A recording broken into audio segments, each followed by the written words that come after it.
All right. So we now have a thought of a process that we're using with the dailies. We now can look at what works as a choke, what works as a push, because usually using, if you used it all, if you use the choke process, right? If we went over to Dex Trader and we said, all right, Euro JPY on the sell at 122, and we made a sorting of, you know, the Euro JPY on the sell, and we see 111, 75, 42, 37, nothing under 20 pips. So we know we can come down at least 20, right? But we came down 40, right? So what does 40 look like? Well, there's one broken, two broken, so three. So, and there's 1, 2, 3, 4, 5, 6, 7, 8. So right around 20, so 76% chance that it could succeed. 70 something percent. So that's still pretty good at that point. But I would sit and watch this thing like a hawk at that point because it's fluctuating at the moment, right? Got about 2 hours, so there's not a lot of premium being developed in there just yet. So there's opportunity. You sit and watch this thing unfold. And if it starts to go against you, how do you get out? What do you do? Right? All right, so we're using the support and resistance mentality with the daily signal. What could you add to the process to kind of make it a little bit better for you? And that's what we want to talk about next, is the Dex SR Max process. And some of the things that there's a lot that's going into. Remember, I made this company and we have built it together because I needed something to take away from me technically trading.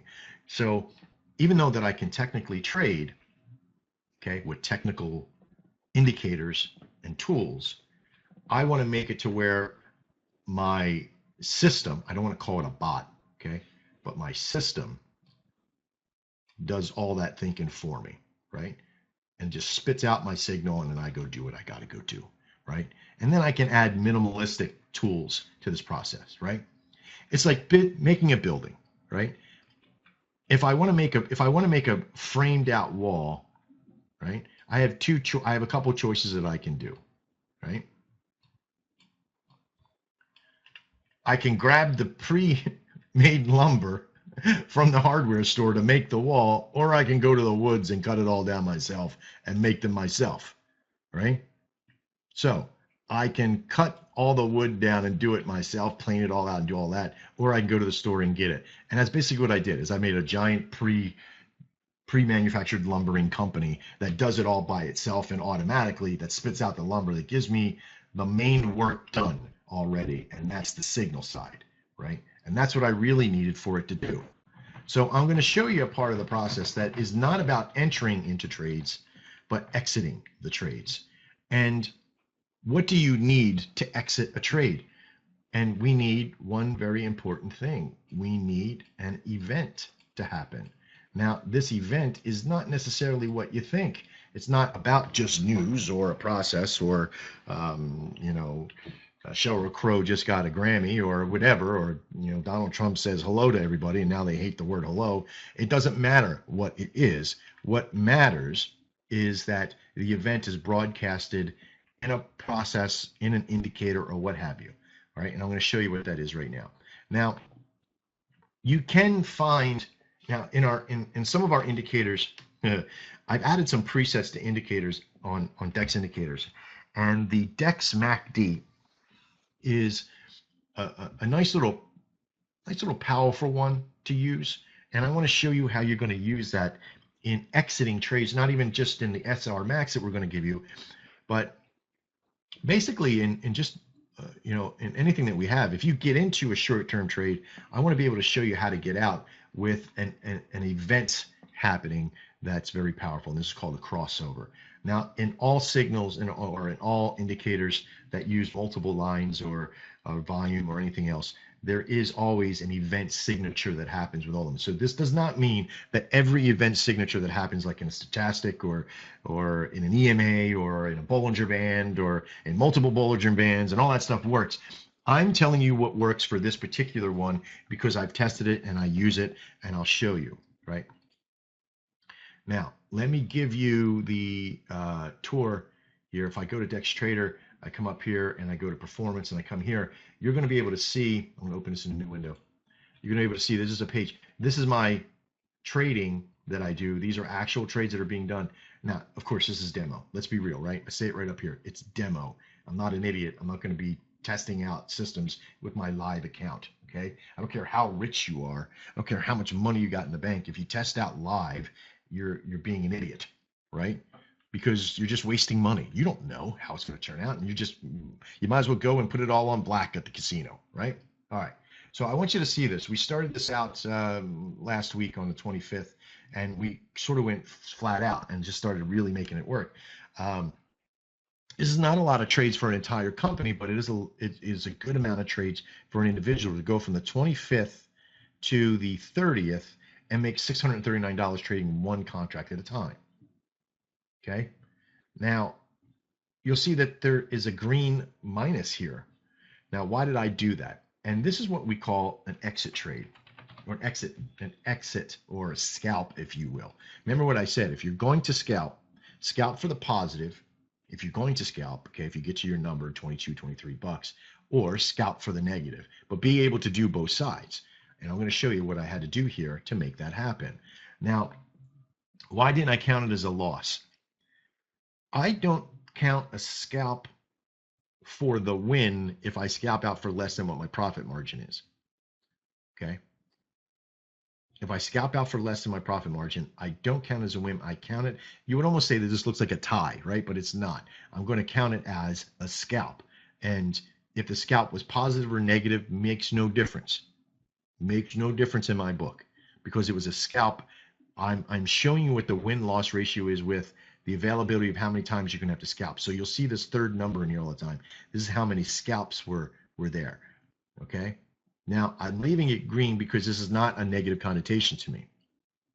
You know, I don't make it orange. I definitely don't make it red, but I maybe even have to do a neutral color, maybe something like blue or something, right? Maybe that's what I need to do. Turn it to blue. Let's see here. Blue. No, that's crazy color. What if I do a lighter orange? A not so hurdy orange, right? Okay, there you go. So I'll make it that color orange, like a skin tone kind of stuff. All right, but you'll be able to see immediately that the minus is what's really the negative connotation. There is the minus.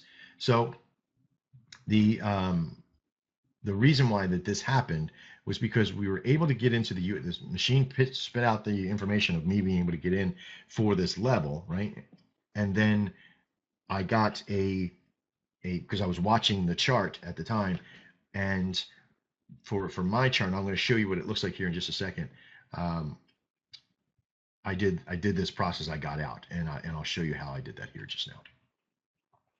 All right, so let me drag over the USDJPY, flip it over. Okay, I'm going to add in my template. Okay, you're going to see this process. Now, this is the Dex MACD. Okay, it's got a little bit more than a standard MACD. Okay, but I want you to know that the premise is not really super the same. So be careful using just any MACD to do this. You can use the one that is on the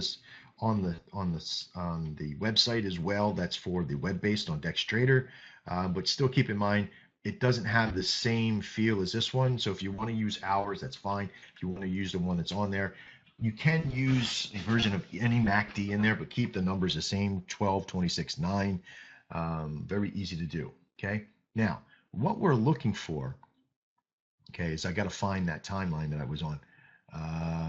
That trade happened on the 29th at 2 o'clock or 2200, 2245, and I got out at 2245 and got out at 2345, 2355. So you see about an hour later. So I'm going to go back to USDJPY. There it is. Okay. So basically, I'm going to put a line down so you can see here.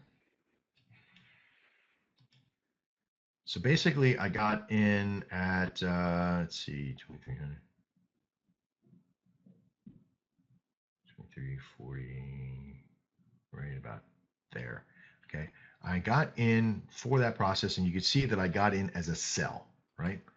And I got in at the sell, and it gave me a good line to kind of bounce off of. I'm up around in this area, okay? But my expiry is all the way over in this area, right? So what happened as everything was sort of indicating for whatever, we had a long period of time, and the bot came out and said, or the machine came out and said, all right, you have to sell. Then something happened. Remember, we're always looking for an event to happen. And that's this event that's right here. I don't know if you guys can see that. Can you see that cross that's happening right there? Okay. Where the blue line crosses over the red line. Okay. And you don't even need to know what all this stuff is in here. You just need to know that the blue line crosses the red line. That equates an event. Remember, simplistic value, right? And in this particular one, when that blue line crossed the red line, now sometimes you might get a false crossover. A crossover doesn't happen until an actual bar closes on that time frame. So you can see at the close of this bar, if I just go right in the middle of it, it probably wasn't there. This bar here is where it closes, and if you go all the way to the right-hand side of that, you're going to emulate the close time frame of that bar, right? So right around there, and you can kind of see it's a very distinctive close on the up, right? So this blue line is traveling up at that particular bar, right at the end of that bar. Now, once this bar gave me the signal, even though that I was in here and in for a sell, I was able to get out here only about an hour later. You can see it's about an hour later, right? I was able to get out, and I was able to get out for a minus $27 loss. That's a savings of 50 something bucks, 49 something dollars, 48 bucks, whatever it is, right? I was able to save. But also, really, the very next trade got me 3/4, even more, 80%, 90% of my money back in the very next trade. And then, of course, I was back in profit one trade later. Whereas if I would have been it the other way, I would have had to make 3 trades to get one trade back. You see? So I just saved my ass 50% more work by being able to see the market and way it's failing at that particular point. Now, this does not mean that you could just sit around and work on crossovers, and every crossover is in equal denomination to go back the other way, and you should go from that point. No, do not attempt to do that. Do not attempt. Let me see. Did I just want to make sure I didn't click off? Okay. Do not attempt to follow MACD around on the crossover. Right? You will be vastly disappointed. You'll get things in like this and then this, and then you'll get into things like this nonsense that happens in here, right? So the crossovers, when they happen, when our signal comes out for our SR max, are usually very prominent when they happen, right? So see something like this, we probably wouldn't have been in the signal for a down. It would have been for a sell. By the way, the crossover has to happen in the opposite direction of the trade you're in, right? Does that make sense? I want people in the room to tell me, does that make sense to you that the crossover has to happen in the opposite direction of the trade for you to say to get out? If a crossover happens in the direction of your trade, jump up and down and say thank you very much. Okay? But for you, if it's in the opposite direction for you, if you're in a trade and you get that crossover and you're on that MACD, and this is why I'm going to go to the website, right? I'm going to go to the website, and I'm going to do you all a huge favor, is that the stochastic is great. I love the stochastic, right? It's one of my favorite things to use in double stow for entry and exit. I'm going to get rid of it. I'm going to do you a big favor, and I'm going to put on here a MACD for you automatically. So it pops up automatically on every single one of these on here, okay? So you can use it as a time period of when the hell to get out of a trade if it goes sour, right? Let me see if I can find USDJPY. Let me see if that one will actually depict what was happening last night. And that's going to take me a couple of hours to be able to do that, but I'll make sure I get it done today. Okay. And here's that time from last night, right?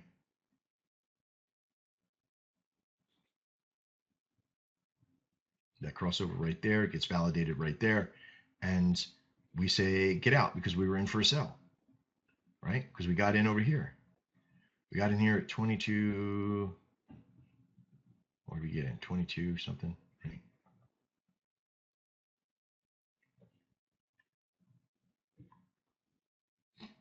I think this time is set down USD 5. Yep, okay, right?